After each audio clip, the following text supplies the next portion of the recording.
Hello friends, आपका स्वागत है आपके यूट्यूब चैनल स्टडी जीके में। आज हम 15 मई के करंट अफेयर के महत्वपूर्ण प्रश्नों पर चर्चा करेंगे और इसी वीडियो में मैंने 14 मई के भी करंट अफेयर के क्वेश्चन को सम्मिलित कर लिया है। तो 14 मई के भी करंट अफेयर्स में कवर हो जाएगा इसी वीडियो में। तो आज का सेशन हम शुरू करते हैं। आज का पहला प्रश्न है, इंटरनेशनल नर्सेज डे कब मनाया जाता है? तो यहाँ पे आपका राइट आंसर क्या हो जाएगा? 12 मई को। 12 मई को इंटरनेशनल नर्सेज डे मनाया जाता है। इसकी शुरुआत हुई थी 1965 को, लेकिन 12 मई को बनाने की जो शुरुआत हुई थी वो हुई थी 1974 में। क्यों मनाया जाता है? तो 12 मई को आधुनिक नर्सेज व्यवस्था के जनक फ्लोरेंस नाइटिंगेल का जन्म दिवस है, तो इनकी स्मृति पर 12 मई को इसकी शुरुआत की गई थी। इस साल की जो थीम है वो है a voice to lead a vision for future health care. इस प्रकार इस प्रश्न का सही उत्तर क्या हो जाएगा? ऑप्शन नंबर बी, 12 मई। आपका अगला प्रश्न है, किस राज्य या संघ राज्य क्षेत्र के लिए नीति आयोग की विकास परियोजना को पर्यावरणीय प्रभाव आंकलन की मंजूरी मिल गई है? तो यहाँ पर राइट आंसर है ऑप्शन नंबर ए, अंडमान निकोबार द्वीप समूह। तो अंडमान निकोबार द्वीप समूह के विकास के लिए नीति आयोग ने विकास परियोजना तैयार की है, जिसे पर्यावरण, वन और जलवायु परिवर्तन मंत्रालय की पर्यावरण मूल्यांकन समिति ने मंजूरी दी है। अभी तक इस पर रोक लगी हुई थी क्योंकि पर्यावरणीय संवेदनशीलता की चिंता के चलते उन्होंने ये मंजूरी नहीं दी थी। इस परियोजना में अंडमान निकोबार द्वीप समूह के ग्रेट निकोबार द्वीप समूह में विकास के लिए ये परियोजना है। दरअसल अगस्त 2020 में प्रधानमंत्री नरेंद्र मोदी ने अंडमान निकोबार द्वीप समूह को मैरीटाइम एवं स्टार्टअप हब के रूप में विकसित करने की घोषणा की थी, जिसके चलते नीति आयोग ने इसके विकास का मॉडल तैयार किया है। यहाँ अंडमान निकोबार द्वीप समूह यह बंगाल की खाड़ी में स्थित भारतीय केंद्र शासित प्रदेश है, जिसकी राजधानी पोर्ट ब्लेयर है और इसमें लगभग 576 द्वीप्स हैं और ये दो भागों में बटा हुआ है, अंडमान द्वीप समूह और निकोबार द्वीप समूह। इन दोनों को ये आपस में एक दूसरे को सौचैनर से अलग करते हैं। ठीक है, यहाँ पे उपराज्यपाल हैं देवेंद्र कुमार जोशी। तो इस प्रकार इस प्रश्न का सही उत्तर क्या हो जाएगा? ऑप्शन नंबर ए, अंडमान निकोबार द्वीप समूह। आपका अगला प्रश्न है, हाल ही में ओसिरिस रेक्स अंतरिक्ष यान ने कहाँ से पृथ्वी की ओर उड़ान भरी है? तो यहाँ का राइट आंसर क्या हो जाएगा? ऑप्शन नंबर सी, बेनु क्षुद्र ग्रह। तो बेनु क्षुद्र ग्रह से ये पृथ्वी की सतह पर वापस आने के लिए उड़ान भरा है और ये नासा की एक एस्ट्रॉइड सैंपल मिशन है ना। यह क्षुद्र ग्रह के चट्टानों के नमूने लेकर आएगा, जिससे कि ब्रह्मांड के निर्माण में, यानी कि सौरमंडल की उत्पत्ति का पता लगाने में मदद मिलेगी। ठीक है, इनके चट्टानों के नमूनों से ये लगभग 2 वर्षों में पृथ्वी की सतह पर पहुंच जाएगा। यहाँ जो बेनु क्षुद्र ग्रह है इसे क्या कहा जाता है? तो इसे 1999 RQ-36 भी कहा जाता है, क्योंकि ये 1999 में पृथ्वी के नज़दीक से गुजरने के दौरान नासा के अंतरिक्ष स्थित टेलीस्कोप ने इसे 1999 में पहली बार देखा था, इसलिए इसका नाम ये पड़ा है ना। अगर क्षुद्र ग्रह की बात करें तो क्षुद्र ग्रह क्या होती है? खगोलीय पिंड है जो ब्रह्मांड में गति करते रहते हैं। क्षुद्र ग्रह जो होते हैं वो ग्रह से छोटे होते हैं और उल्का पिंडों से क्या होते हैं? बड़े होते हैं। और ये अधिकांश जो क्षुद्र ग्रह हैं वो मंगल और बृहस्पति के बीच स्थित है और सूर्य की परिक्रमा करते रहते हैं। ठीक है, तो यहाँ पर राइट आंसर क्या हो जाएगा? ऑप्शन नंबर सी, बेनु क्षुद्र ग्रह। अगर हम नासा की बात करें तो नासा, क्योंकि नासा की एस्ट्रॉइड सैंपल मिशन था, तो नासा अमेरिका की अंतरिक्ष एजेंसी है। इसका फुल फॉर्म क्या होता है? National aeronautics and space administration, और इसका मुख्यालय है वाशिंगटन DC में। तो इस प्रकार इस प्रश्न का सही उत्तर क्या हो जाएगा? Option number C. आपका अगला प्रश्न है, वर्ल्ड फूड प्राइज 2021 किसने जीता है? तो यहाँ का राइट आंसर है option number B, doctor Shakuntala. तो ये भारतीय वंशी global nutrition expert doctor Shakuntala ने 2021 का वर्ल्ड फूड प्राइज़ जीत लिया है। उन्हें ये प्राइज़ बांग्लादेश की एक छोटी नेटिव मछली प्रजाति पर किए गए रिसर्च के लिए दिया गया है। ये पुरस्कार वर्ल्ड फूड प्राइज फाउंडेशन द्वारा दिया जाता है। ठीक है, तो इस साल का जो प्राइज़ है वो डॉक्टर शकुंतला को दिया गया है। आपका अगला प्रश्न है, केंद्र ने कोविशील्ड वैक्सीन की 2 खुराकों के बीच का अंतराल कितना बढ़ा दिया है? तो यहाँ आपका राइट आंसर है ऑप्शन नंबर डी 12 से 16 हफ्ते। पहले ये 6 से 8 हफ्ते थी, जिसे अब 12 से 16 हफ्ते कर दिया गया है। केंद्र ने इसकी घोषणा की है। अगला प्रश्न है कि CGT का वेब पोर्टल की शुरुआत किस राज्य सरकार द्वारा की गई है? तो यहाँ आपका राइट आंसर क्या हो जाएगा? Option number B Chhattisgarh. तो छत्तीसगढ़ की जो गवर्नर है उन्होंने CGT का वेब पोर्टल की शुरुआत की है। इसके तहत उन लोगों को टीकाकरण के लिए पंजीयन में आसानी होगी जिनके पास मोबाइल या इंटरनेट उपलब्ध नहीं है। ठीक है, तो इनकी शुरुआत इन्होंने की है। और यहाँ अगर हम छत्तीसगढ़ की बात करें तो छत्तीसगढ़ की राजधानी क्या है? रायपुर है। यहाँ पर गवर्नर है अनुसुईया उइके और CM है श्री भूपेश बघेल।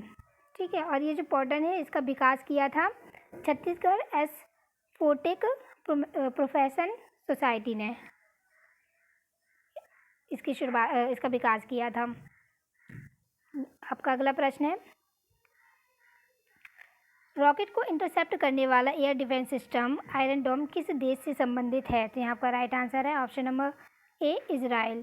तो इजराइल का एयर डिफेंस सिस्टम है आयरन डोम, जिसने हमास द्वारा दागे गए इजराइल पर 100 से अधिक रॉकेटों को नष्ट कर दिया है। जैसा कि आपको पता है कि अभी इजराइल और हमास के बीच में युद्ध छिड़ चुका है, युद्ध चल रहा है। लगातार एक दूसरे पर ये रॉकेट दाग रहे हैं। ठीक है, जिस पर अभी हाल ही में आयरन डोम ने हमास के रॉकेटों को नष्ट किया है। यहाँ अगर हम इजराइल की बात करें तो इजराइल की राजधानी क्या है? यरूशलेम। यहाँ पर राष्ट्रपति हैं रवीन रिवलिन और प्रधानमंत्री है बेंजामिन नेतन्याहू। तो इस प्रकार इस प्रश्न का सही उत्तर क्या हो जाएगा? ऑप्शन नंबर ए इजराइल। आपका अगला प्रश्न है, देश का पहला म्यूकरमाइकोसिस यूनिट कहाँ बनाया गया है? मध्य प्रदेश में। ठीक है, option number B Madhya Pradesh में बनाया गया है।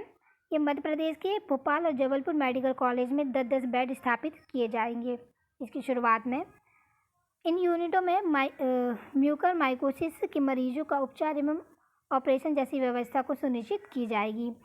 ये म्यूकरमाइकोसिस एक फंगल संक्रमण है। ठीक है, इसे ब्लैक फंगस भी कहा जाता है। तो इस प्रकार इस प्रश्न का सही उत्तर क्या हो जाएगा? Option number B Madhya Pradesh. Madhya Pradesh की राजधानी क्या है? भोपाल है। यहाँ पे गवर्नर है आनंदीबेन और CM है शिवराज सिंह चौहान। अगला प्रश्न है, हाल ही में इंदु जैन का निधन हो गया है, वह किसकी चेयरपर्सन थी? तो यहाँ का राइट आंसर है ऑप्शन नंबर ए टाइम्स ग्रुप की। टाइम्स ग्रुप की ये चेयरपर्सन थी जिनका हाल ही में निधन हो गया है 84 वर्ष की उम्र में। इन्हें 2016 में पद्म भूषण से भी सम्मानित किया गया था। इस प्रकार इस प्रश्न का सही उत्तर क्या हो जाएगा? Times group. आपका अगला प्रश्न है, हाल ही में नेपाल के प्रधानमंत्री किसे नियुक्त किया गया है? तो यहाँ का राइट आंसर हो जाएगा option number A KP Sharma Oli को। KP शर्मा ओली को नेपाल के प्रधानमंत्री की दोबारा प्रधानमंत्री के रूप में नियुक्त किया गया है। दरअसल संसद में ओली के विश्वास मत हारने के बाद राष्ट्रपति ने गठबंधन की सरकार के लिए 3 दिन का समय दिया था, लेकिन जो विपक्षी पार्टी है वो बहुमत जुटाकर सरकार बनाने में का दावा नहीं कर पाई थी, जिसके चलते राष्ट्रपति विद्या देवी भंडारी ने KP शर्मा ओली को दोबारा प्रधानमंत्री नियुक्त किया है। तो यहाँ पर राइट आंसर हो जाएगा ऑप्शन नंबर ए। यहाँ अगर हम नेपाल की बात करें तो नेपाल हमारा पड़ोसी देश है। ये बफर स्टेट है, ये भारत और चाइना के बीच बफर स्टेट का काम करता है। इसकी राजधानी है काठमांडू और प्रधानमंत्री यहाँ पे KP शर्मा ओली हैं और राष्ट्रपति हैं विद्या देवी भंडारी। इस प्रकार इस प्रश्न का सही उत्तर था ऑप्शन नंबर ए। आपका अगला प्रश्न है, आयुष्मान भारत व हिम केयर योजना के तहत कोविड-19 रोगियों का मुफ्त इलाज की किस राज्य ने घोषणा की है? तो यहाँ आपका राइट आंसर हो जाएगा ऑप्शन नंबर ए हिमाचल प्रदेश। हिमाचल प्रदेश की गवर्नमेंट ने आयुष्मान भारत और हिम केयर योजना के तहत कोविड-19 रोगियों का मुफ्त इलाज करने की घोषणा की है। हिमाचल प्रदेश की राजधानी है शिमला और ग्रीष्म ऋतु की राजधानी शिमला है और शीत ऋतु की राजधानी क्या है? धर्मशाला धर्मशाला ये शीत ऋतु की राजधानी है। यहाँ पर गवर्नर है बंडारू दत्तात्रेय और मुख्यमंत्री हैं जयराम ठाकुर। ठीक है, तो जयराम ठाकुर हिमाचल प्रदेश के मुख्यमंत्री हैं। तो इतना आप याद रखिएगा। इस प्रकार इस प्रश्न का सही जवाब क्या हो जाएगा? ऑप्शन नंबर ए हिमाचल प्रदेश। आपका अगला प्रश्न है, कोटला को नया जिला घोषित किया गया है, ये पंजाब का कौन सा जिला होगा? तो यहाँ का राइट आंसर क्या है? 23वां। क्या आंसर है यहाँ पे? 23वां हो जाएगा। ठीक है, 23वां होगा मलेरकोटला, जो पंजाब का 23वां जिला होगा। तो यहाँ पे पंजाब के कुल कितने ज़िले हो जाएंगे? 23। अभी 22 से 23वां जिला मलेरकोटला को बना दिया गया है। यहाँ अगर हम बात करें पंजाब की, तो पंजाब की राजधानी क्या है? चंडीगढ़। यहाँ पे गवर्नर है विजेंद्र पाल सिंह बदनौर और सीएम है यहाँ पे अमरिंदर सिंह। ठीक है, तो इतना आप याद रखिएगा। आपका अगला प्रश्न है, फॉर्च्यून मैगजीन द्वारा जारी दुनिया की 50 महानतम हस्तियों की 2021 की सूची में सीरम के सीईओ अदार पूनावाला किस पायदान पर हैं? तो यहाँ इन्हें 10वां पायदान मिला है। यहाँ पहला पायदान जो है वो न्यूजीलैंड की प्रधानमंत्री जेसिंडा अर्डर्न को प्राप्त हुआ है। इस प्रकार इस प्रश्न का सही उत्तर क्या हो जाएगा? 10वां, वो 10वीं पोजीशन मिली है। अगला प्रश्न है, भारतीय महिला क्रिकेट टीम का मुख्य कोच किसे नियुक्त किया गया है? तो यहाँ का राइट आंसर है option number C, Ramesh Pawar को। रमेश पवार भारतीय महिला क्रिकेट टीम के नए मुख्य कोच नियुक्त किए गए हैं। आपका अगला प्रश्न है, फोर्ब्स की सर्वाधिक आय वाले 10 खिलाड़ियों की सूची में शीर्ष पर कौन है? तो यहाँ पर राइट आंसर है आपका ऑप्शन नंबर ए, मैकग्रेगर फोर्ब्स की सर्वाधिक आय वाले 10 खिलाड़ियों की सूची में शीर्ष पर है। वहीं दूसरे नंबर पर लियोनेल मेसी हैं और तीसरे पर क्रिस्टियानी रोनाल्डो हैं। इस प्रकार इस प्रश्न का सही उत्तर क्या हो जाएगा? ऑप्शन नंबर ए, मैकग्रेगर। आपका अगला प्रश्न है, किस देश की स्पेस एजेंसी स्पेस में पहली फिल्म की शूटिंग के लिए अभिनेत्री और निर्देशक को भेजेगा? तो यहाँ आपका राइट आंसर क्या हो जाएगा? ऑप्शन नंबर बी, रूस। तो रूस की जो अंतरिक्ष एजेंसी है रोसकॉस्मोस, उसने अक्टूबर तक स्पेस की पहली फिल्म की शूटिंग के लिए अभिनेत्री यूलिया पेरेसिल्ड और निर्देशक क्लिम सिपेंगोक्रू को भेजेगी, अंतरिक्ष में भेजने की घोषणा की है। यहाँ अगर हम रूस की बात करें तो रूस की राजधानी क्या है? मॉस्को है। रूस के राष्ट्रपति हैं व्लादिमीर पुतिन। यहाँ आपका राइट आंसर क्या है? रूस। तो आज के लिए इतना ही। आज जितने भी क्वेश्चन लिए हैं वो काफ़ी इम्पोर्टेंट है। उम्मीद करते हैं आपको ये वीडियो अच्छी लगी होगी। तो आज के लिए हमें इजाज़त दीजिए। धन्यवाद।